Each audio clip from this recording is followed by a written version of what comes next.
Monsieur le Président, Mesdames, Messieurs les ministres, Madame, Messieurs les présidents de groupe, Mesdames, Messieurs les députés. Monsieur le Président, vous l'avez dit, ainsi que chacun des orateurs, avec force et sobriété, en 3 jours, oui, en 3 jours, 17 vies ont été emportées par la barbarie. Les terroristes ont tué, assassiné des journalistes, des policiers, des Français juifs, des salariés. Les terroristes ont tué des personnes connues ou anonymes, dans leur diversité d'origine, d'opinion et de croyances. Et c'est toute la communauté nationale que l'on a touchée. Oui, c'est la France que l'on a touchée au cœur. Ces 17 vies étaient autant de visages de la France et autant de symboles de la liberté d'expression, de la vitalité de notre démocratie, de l'ordre républicain, de nos institutions, de la tolérance, de la laïcité.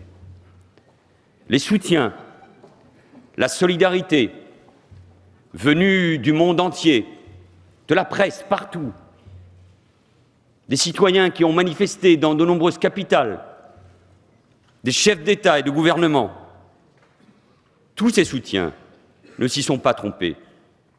C'est bien l'esprit de la France, sa lumière, son message universel que l'on a voulu abattre. Mais la France est debout. Elle est là. Elle est toujours présente. À la suite des obsèques de ce matin, à Jérusalem, de la cérémonie éprouvante, belle, patriotique, à la préfecture de police de Paris, en présence du chef de l'État, à quelques heures ou 2 jours d'obsèques pour chacune des victimes, dans l'intimité familiale, je veux, comme chacun d'entre vous, rendre à nouveau l'hommage de la nation à toutes les victimes. Et la Marseillaise tout à l'heure, qui a éclaté dans cet hémicycle, était aussi une magnifique réponse, un magnifique message aux blessés, aux familles qui sont dans une peine immense, inconsolable, à leurs proches, à leurs collègues, à leurs confrères. Je veux dire à mon tour, une nouvelle fois, notre compassion et notre soutien. Le président de la République l'a dit ce matin avec des mots forts, personnels. La France se tient et se tiendra à leur côté. Dans l'épreuve, vous l'avez rappelé, notre peuple s'est rassemblé dès mercredi. Il a marché partout, dans la dignité, la fraternité, pour crier son attachement à la liberté et pour dire un non implacable au terrorisme, à l'intolérance, à l'antisémitisme, au racisme et aussi, au fond, à toute forme de résignation et d'indifférence. Ces rassemblements, vous le soulignez, Monsieur le Président de l'Assemblée, sont la plus belle des réponses. Dimanche, avec les chefs d'État et de gouvernement étrangers, avec l'ancien président de la République, avec les anciens premiers ministres, avec les responsables politiques et les forces vives de ce pays, avec le peuple français. Nous avons dit, et avec quelle force, notre unité. Et Paris était la capitale universelle de la liberté et de la tolérance. Le peuple français, une fois encore, a été à la hauteur de son histoire. Mais c'est aussi pour nous tous sur ces bancs, vous l'avez dit, un message de très grande responsabilité.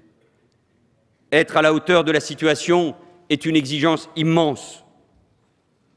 Nous devons aux Français d'être vigilants quant aux mots que nous employons et à l'image que nous donnons. Bien sûr, la démocratie que l'on a voulu abattre, ce sont les débats, les confrontations. Ils sont nécessaires, indispensables à sa vitalité, et ils reprendront, c'est normal. Loin de moi l'idée de déposer, après ces événements, la moindre chape de plomb sur notre débat démocratique, et vous ne le permettrez pas de toute façon. Mais nous devons être capables, collectivement, de garder les yeux rivés sur l'intérêt général et d'être à la hauteur dans une situation qui est déjà difficile, sur le plan économique, parce que notre pays est aussi fracturé depuis longtemps, parce qu'il y a eu des événements graves, on les oublie aujourd'hui, même s'il n'y avait pas de lien entre eux, qui ont frappé les esprits à la fin de l'année, à Joué-les-Tours, à Dijon et à Nantes. Nous devons être à la hauteur de l'attente, de l'exigence, du message des Français. Je veux, mesdames et messieurs les députés, en notre nom à tous, saluer, et le mot est faible, le très grand professionnalisme, l'abnégation, la bravoure de toutes nos forces de l'ordre, policiers, gendarmes, unités d'élite.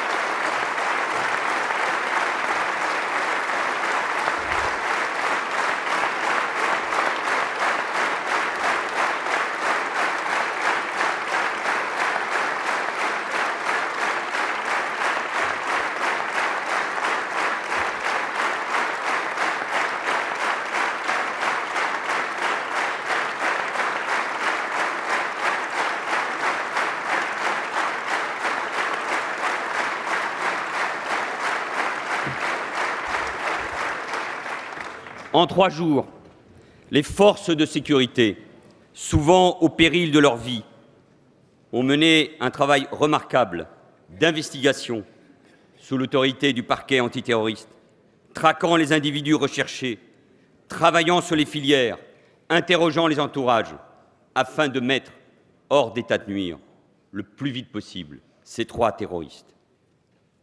Monsieur le ministre de l'Intérieur, cher Bernard Cazeneuve, je veux vous remercier aussi.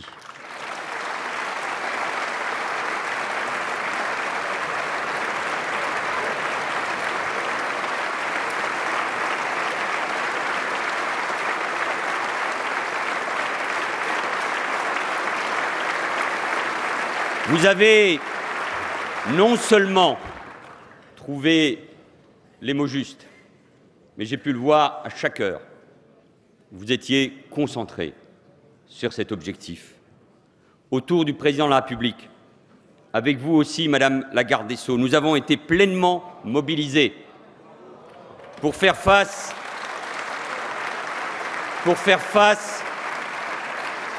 à ces moments si difficiles pour la patrie et pour prendre les décisions graves qui s'imposaient. Mesdames, Messieurs les députés, à aucun moment, nous ne devons baisser la garde.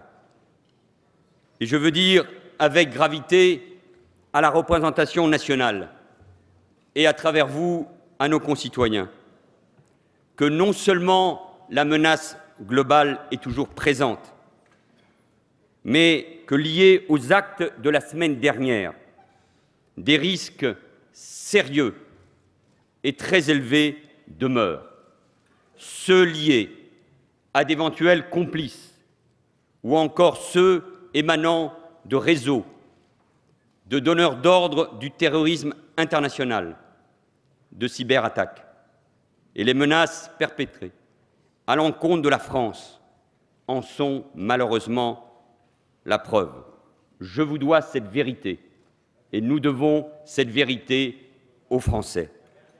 Pour y faire face, partout sur le territoire, des militaires, des gendarmes, des policiers sont mobilisés. Les renforts de soldats affectés, en tout près de 10 000, et je vous en remercie, Monsieur le ministre de la Défense, et c'est sans précédent, permettent un niveau d'engagement massif. Plus de 122 000 personnels assurent la protection permanente des points sensibles et de l'espace public. Les renforts militaires serviront et servent en priorité à la protection des écoles confessionnelles juives, des synagogues et des mosquées. Madame, Messieurs les présidents, après le temps de l'émotion et du recueillement, il n'est pas fini. Vient le temps de la lucidité et de l'action. Sommes-nous en guerre? La question a en réalité peu d'importance car les terroristes djihadistes, en nous frappant 3 jours consécutifs, y ont apporté une nouvelle fois la plus cruelle des réponses. Il faut toujours dire les choses clairement. Oui, la France est en guerre contre le terrorisme, le djihadisme et l'islamisme radical. La France n'est pas en guerre contre une religion. La France n'est pas en guerre contre l'islam et les musulmans.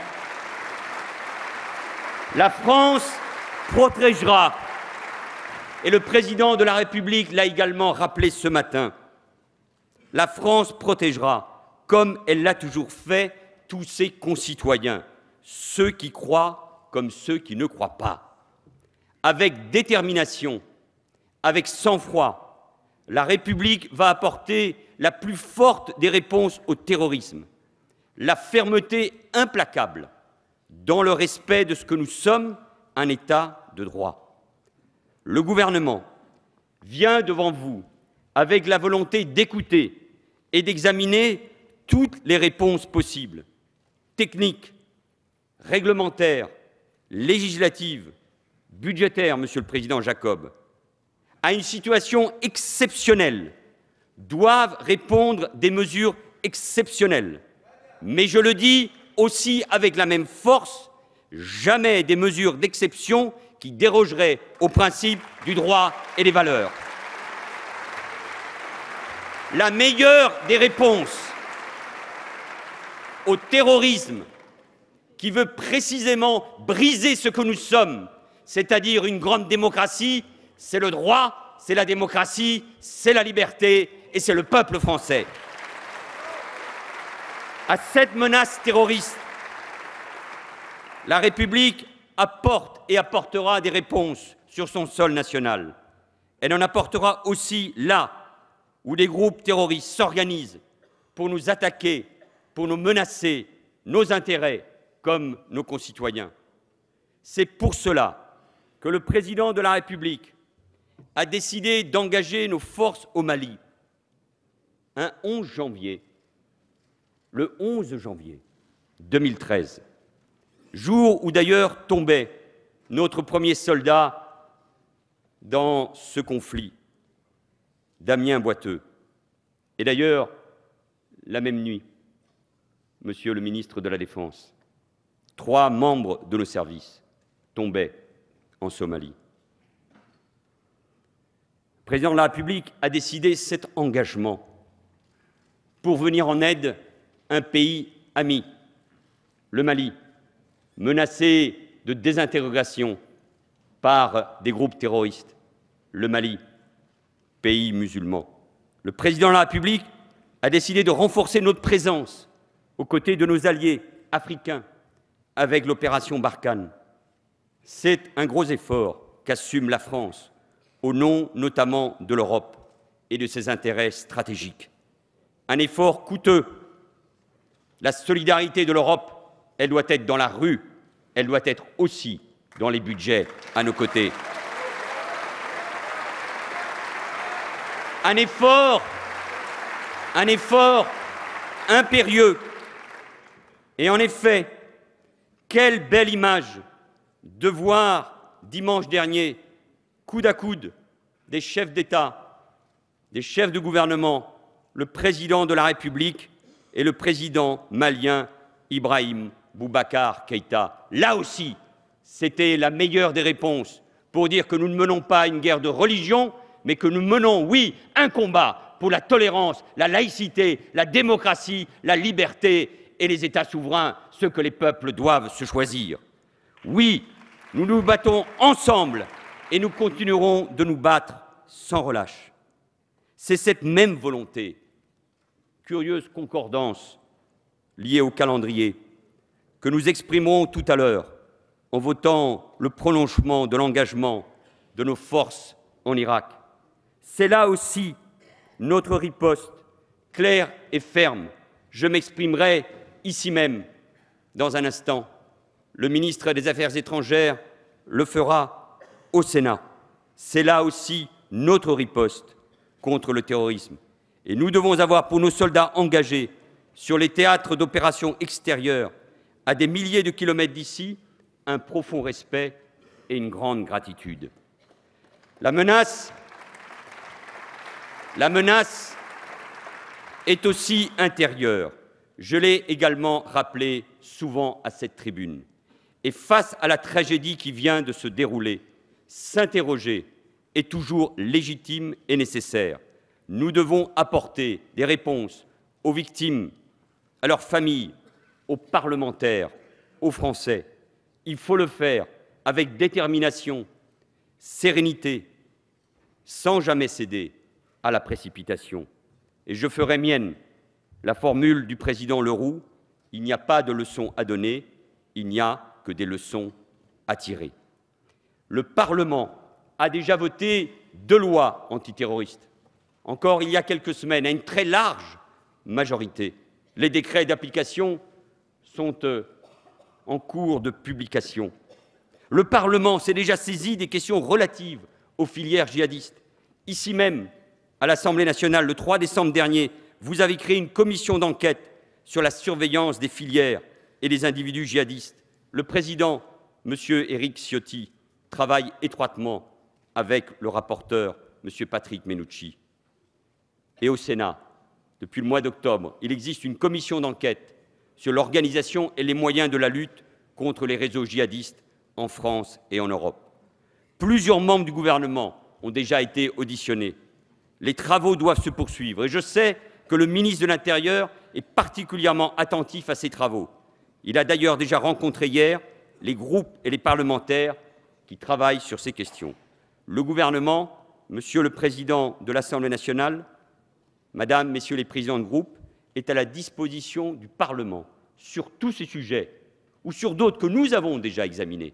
Et je pense à la question épineuse, particulièrement complexe, mais qu'il faut traiter encore avec plus de détermination, qui est celle des trafics d'armes dans nos quartiers. Tirer des leçons, c'est d'abord prendre conscience que la situation change en permanence et que les services en charge du renseignement intérieur et la juridiction antiterroriste doivent être régulièrement renforcés.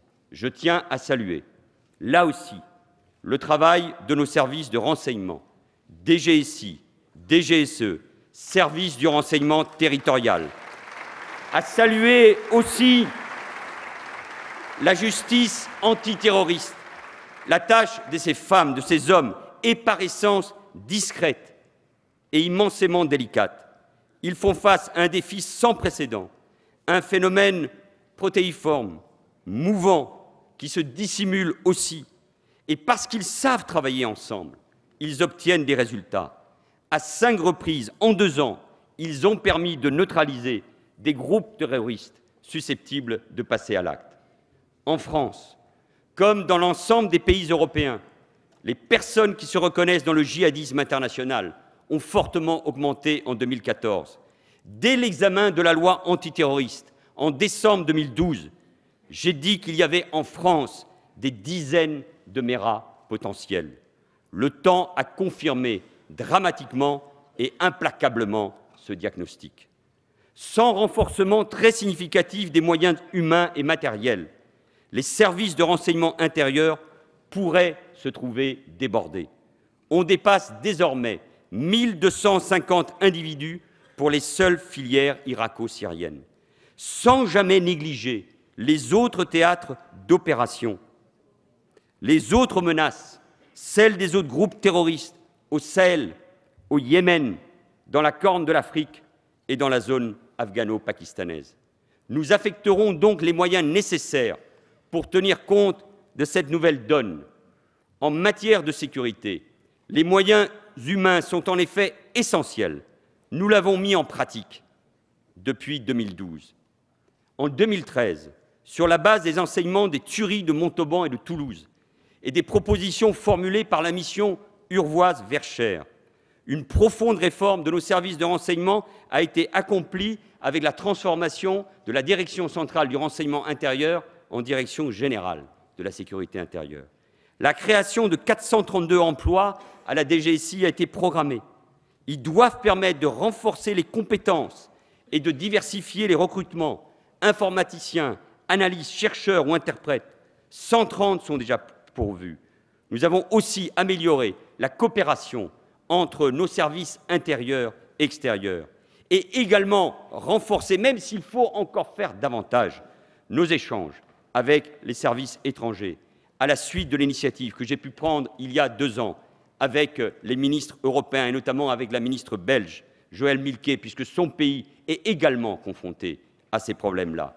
Initiative que Bernard Cazeneuve a prolongée encore avec la Réunion, avec de nombreux ministres de l'Intérieur, place Beauvau.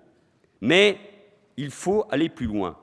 Et j'ai demandé au ministre de l'Intérieur de m'adresser dans les 8 jours des propositions de renforcement. Elles devront notamment concerner Internet et les réseaux sociaux qui sont plus que jamais utilisés pour l'embraguillement, la mise en contact et l'acquisition de techniques permettant de passer à l'acte. Nous sommes aussi l'une des dernières démocraties occidentales à ne pas disposer d'un cadre légal cohérent pour l'action des services de renseignement, ce qui pose un double problème.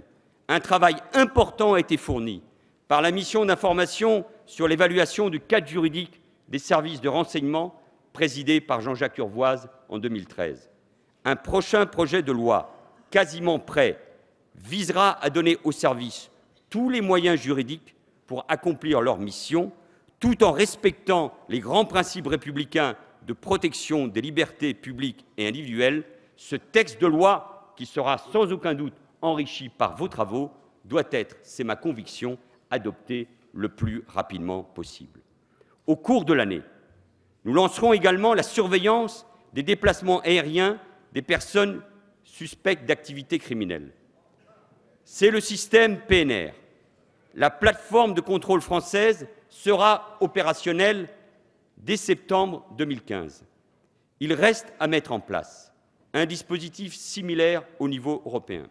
J'appelle de manière solennelle, ici dans cette enceinte, le Parlement européen à prendre enfin toute la mesure de ces enjeux et de voter, comme nous lui demandons depuis 2 ans, avec l'ensemble des gouvernements, à adopter ce dispositif qui est indispensable. Nous ne pouvons plus perdre de temps. Mesdames et messieurs, les phénomènes de radicalisation sont présents sur l'ensemble du territoire. Il faut donc agir partout. Le plan d'action adopté en avril dernier a permis de renouveler l'approche administrative et préventive. La plateforme de signalement est particulièrement sollicitée par les familles et elle a permis d'éviter de nombreux départs. Les préfets, en lien avec les collectivités territoriales qui doivent être associées à ces démarches, mettent progressivement en place des dispositifs de suivi et de réinsertion des personnes radicalisées. Là encore, j'ai demandé au ministre de l'Intérieur, en lien avec d'autres membres du gouvernement concernés par ces sujets, de m'indiquer les moyens nécessaires pour amplifier ces actions. Les phénomènes de radicalisation se développent, nous le savons, vous l'avez dit, en prison. Ce n'est pas nouveau. L'administration pénitentiaire renforce d'ailleurs l'action de ses services de renseignement en lien étroit avec le ministère de l'Intérieur. Il faut là aussi accroître nos efforts. Dans nos prisons, des imams comme des aumôniers de tous les cultes interviennent, c'est normal. Mais il faut un cadre clair à cette intervention. Il nous faut aussi parvenir à une réelle professionnalisation. Enfin, avant la fin de l'année, sur la base de l'expérience menée depuis cet automne à la prison de Fresnes, la surveillance des détenus considérés comme radicalisés sera organisée dans des quartiers spécifiques créés au sein d'établissements pénitentiaires. Une formation de haut niveau sera dispensée aussi au service de la protection judiciaire de la jeunesse. Comprendre le parcours de radicalisation d'un jeune est toujours complexe. Nous savons la facilité avec laquelle certains jeunes délinquants de droit commun basculent dans des processus de radicalisation. Et le passage de la délinquance de droit commun à la radicalisation et au terrorisme est un phénomène que nous avons décrit à maintes reprises, ici, dans les travaux de l'Assemblée nationale. Mais nous devons savoir prendre les mesures adaptées qui s'imposent. Il faut certes accompagner, aider, suivre de nombreux mineurs menacés par cette radicalisation. Il faut aussi prendre acte de la nécessité de créer au sein de la direction de la PJJ une unité de renseignement à l'instar de ce qui est fait dans l'administration pénitentiaire. Pour tous ces axes de travail, mais aussi pour répondre aux besoins du parquet antiterroriste, j'ai demandé à la garde des Sceaux de me faire des propositions également dans les jours qui viennent. Mesdames et messieurs, la lutte contre le terrorisme demande une vigilance de chaque instant. Nous devons pouvoir connaître en permanence l'ensemble des terroristes condamnés, connaître leur lieu de vie, contrôler leur présence ou leur absence. J'ai demandé au ministre de l'Intérieur et de la Justice d'étudier les conditions juridiques de mise en place d'un nouveau fichier. Il obligera les personnes condamnées à des faits de terrorisme ou ayant intégré des groupes de combat terroristes à déclarer leur domicile et à se soumettre à des obligations de contrôle. De telles dispositions existent déjà pour d'autres formes de délinquance à risque élevé de récidive. Nous devons l'appliquer en matière d'engagement terroriste, toujours sous le contrôle strict du juge. Mesdames et messieurs, toutes ces propositions, et il y en aura d'autres, je n'en doute pas, et n'en doutez pas, avant leur mise en œuvre et application, feront l'objet d'une consultation ou d'une présentation au Parlement, au-delà bien sûr des textes législatifs. Mesdames et messieurs les députés, les épreuves tragiques que nous venons de traverser nous marquent notre pays et marquent notre conscience et nos consciences. Mais nous devons être capables de poser rapidement, à chaque fois, un diagnostic lucide, aussi sur l'état de notre société, sur ces urgences. Ce sont des débats que nous aurons l'occasion évidemment de mener. Je veux en dire, en m'excusant de prendre plus de temps que nécessaire à ce qui était prévu. Le premier sujet qu'il faut aborder, clairement, c'est la lutte contre l'antisémitisme. L'histoire nous l'a montré, le réveil de l'antisémitisme, c'est le symptôme d'une crise de la démocratie, d'une crise de la République. C'est pour cela qu'il faut y répondre avec force. Après Ilan Halimi en 2006, après les crimes de Toulouse, les actes antisémites connaissent en France une progression insupportable. Il y a les paroles, les insultes, les gestes, les attaques ignobles, comme à Créteil, il y a quelques semaines, qui, je l'ai rappelé ici dans cet hémicycle, n'ont pas soulevé l'indignation qui était attendue par nos compatriotes juifs dans le pays. Il y a cette inquiétude immense, cette peur que nous avons les uns et les autres sentie, palpée, samedi, dans la foule, devant cet hyper-cachère porte de Vincennes ou à la synagogue de la Victoire, dimanche soir. Comment accepter qu'en France, terre d'émancipation des Juifs il y a 2 siècles, mais qui fut aussi, il y a 70 ans, l'une des terres de son martyre, comment peut-on accepter que l'on puisse entendre dans nos rues crier « mort aux Juifs » ? Comment peut-on accepter les actes que je viens de rappeler ? Comment peut-on accepter que des Français soient assassinés parce qu'ils sont juifs. Comment peut-on accepter que des compatriotes ou qu'un citoyen tunisien que son père avait envoyé en France pour qu'il soit protégé, alors qu'il va acheter son pain pour le Shabbat, meure parce qu'il est juif? Ce n'est pas acceptable. Et à la communauté nationale,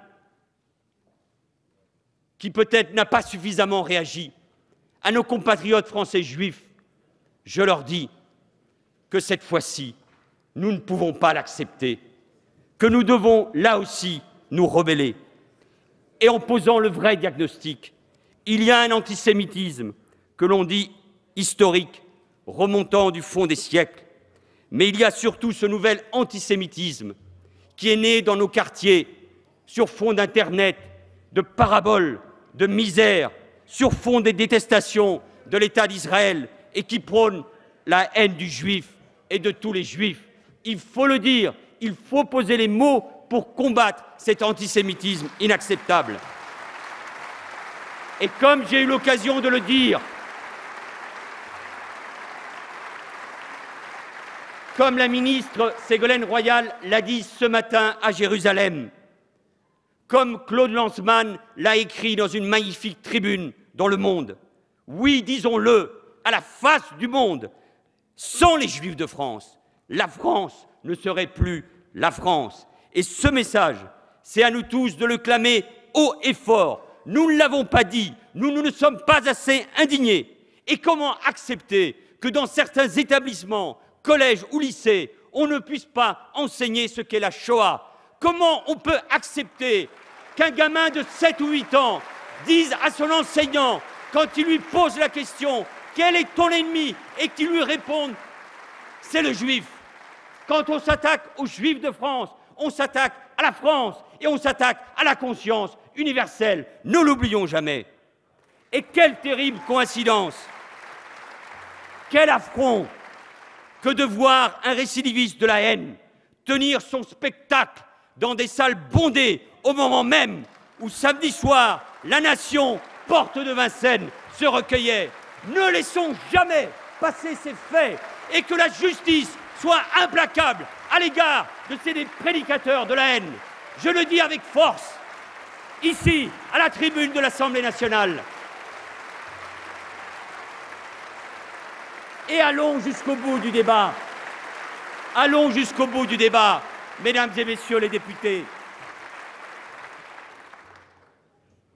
Quand quelqu'un s'interroge, un jeune, un citoyen ou un jeune, et qu'il vient me dire à moi ou à la ministre de l'Éducation nationale, mais je ne comprends pas, cet humoriste, lui, vous voulez le faire taire, et les journalistes de Charlie Hebdo, vous les montez au pinacle. Mais il y a une différence fondamentale, et c'est cette bataille que nous devons gagner, celle de la pédagogie auprès de notre jeunesse. Il y a une différence fondamentale entre la liberté d'impertinence. Le blasphème n'est pas dans notre droit, il ne le sera jamais. Il y a une différence fondamentale entre cette liberté et l'antisémitisme, le racisme, l'apologie du terrorisme, le négationnisme, qui sont des délits, qui sont des crimes, et que la justice devra sans doute punir avec encore plus de sévérité. L'autre urgence, c'est de protéger nos compatriotes musulmans. Ils sont eux aussi inquiets. Des actes anti-musulmans, inadmissibles, intolérables, se sont à nouveau produits ces derniers jours. Là aussi, s'attaquer à une mosquée, à une église, à un lieu de culte, profaner un cimetière, c'est une offense à nos valeurs. Et le préfet Latron a en charge, à la demande du ministre de l'Intérieur, en lien avec tous les préfets, de faire en sorte que la protection de tous les lieux de culte soit assurée. L'islam est la deuxième religion de France. Elle a toute sa place en France. Et notre défi, pas en France, mais dans le monde, c'est de faire cette démonstration.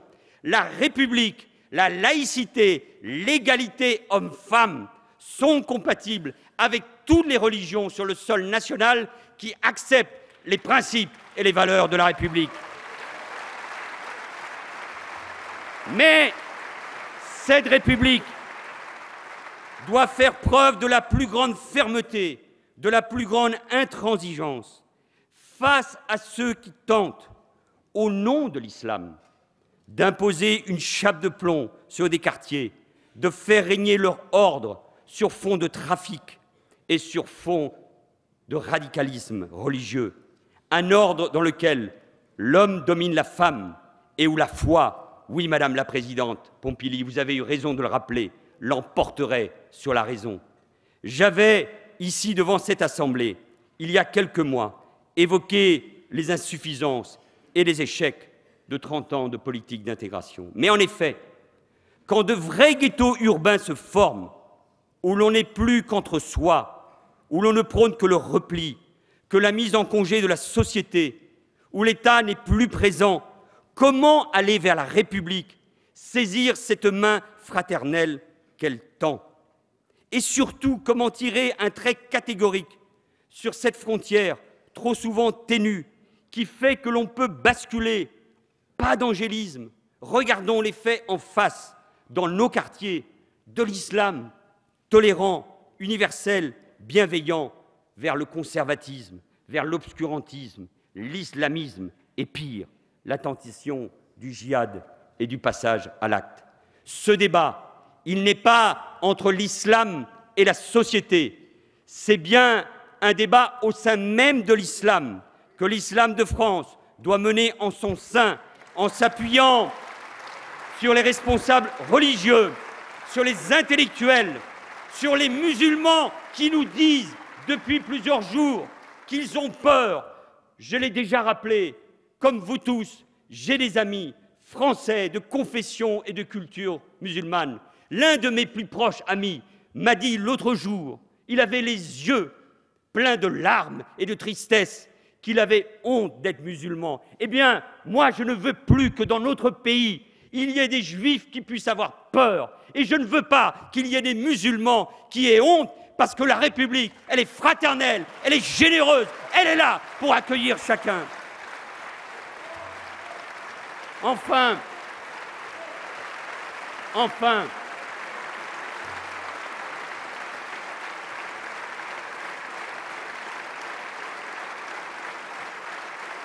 la réponse aux urgences de notre société doit être forte, sans hésitation.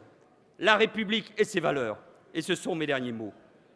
Et en premier lieu, la laïcité, qui est gage d'unité et de tolérance.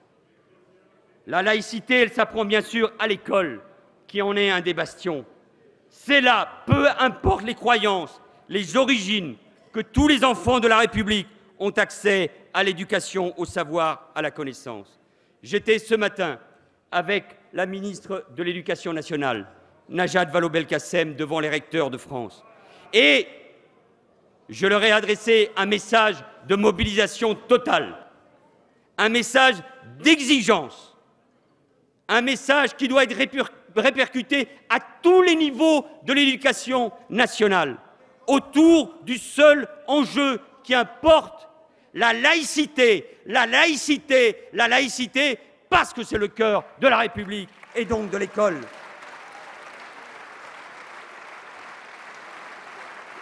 La République n'est pas possible sans l'école, et l'école n'est pas possible sans la République. Et on a laissé passer trop de choses, je le disais il y a un instant, dans l'école.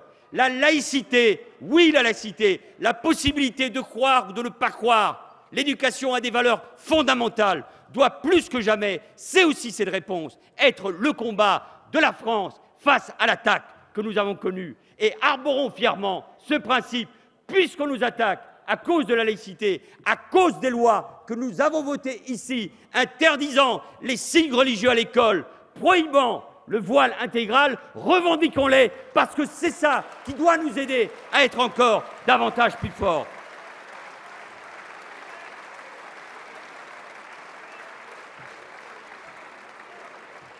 Au fond, une seule chose compte, rester fidèle à l'esprit du 11 janvier 2015, ce moment où la France, après le choc, a dit non dans ce mouvement spontané d'unité nationale. Cette France qui s'est retrouvée dans l'épreuve, ce moment où le monde entier est venu à elle, car le monde sait lui aussi la grandeur de la France et cela qu'elle incarne d'universel. La France, c'est l'esprit des Lumières. La France, c'est l'élément démocratique. La France, c'est la République chevillée au corps. La France, c'est une liberté farouche. La France, c'est la conquête de l'égalité. La France, c'est une soif de fraternité. Et la France, c'est aussi ce mélange si singulier de dignité, d'insolence et d'élégance. Rester fidèle à l'esprit du 11 janvier 2015, c'est donc être habité par ces valeurs. Rester fidèle à l'esprit du 11 janvier 2015, c'est apporter les réponses aux questions que se posent les Français. Rester fidèle à l'esprit du 11 janvier 2015, c'est comprendre que le monde a changé, qu'il y aura un avant et un après, et au nom même de nos valeurs, apporter la riposte avec toute la détermination nécessaire. Fermeté, unité sont les termes qui ont été encore utilisés par le Président de la République ce matin. Nous allons donc entretenir, je l'espère, comme un feu ardent, cet état d'esprit et nous appuyer sur la force de son message d'unité. Et en revendiquant fièrement ce que nous sommes. En le faisant, en nous rappelant sans cesse de nos héros, ceux qui sont tombés, ces 17, la semaine dernière. En nous souvenant toujours de ces héros que sont les forces de l'ordre.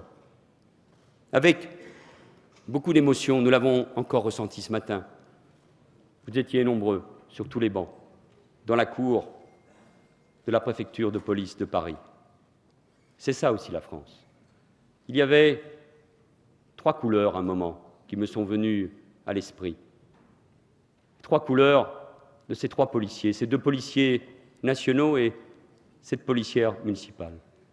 Ils représentaient la diversité des parcours et des origines.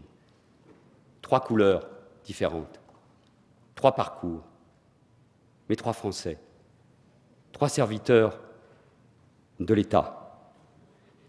Et devant les cercueils, aux côtés de leur famille, il n'y avait que 3 couleurs, celle du drapeau national. C'est au fond ça le plus beau message.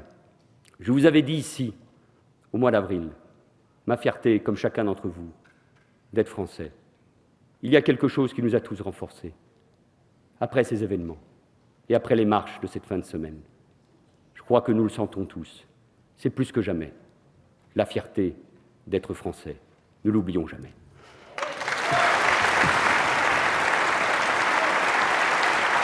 Merci, Monsieur le Premier ministre.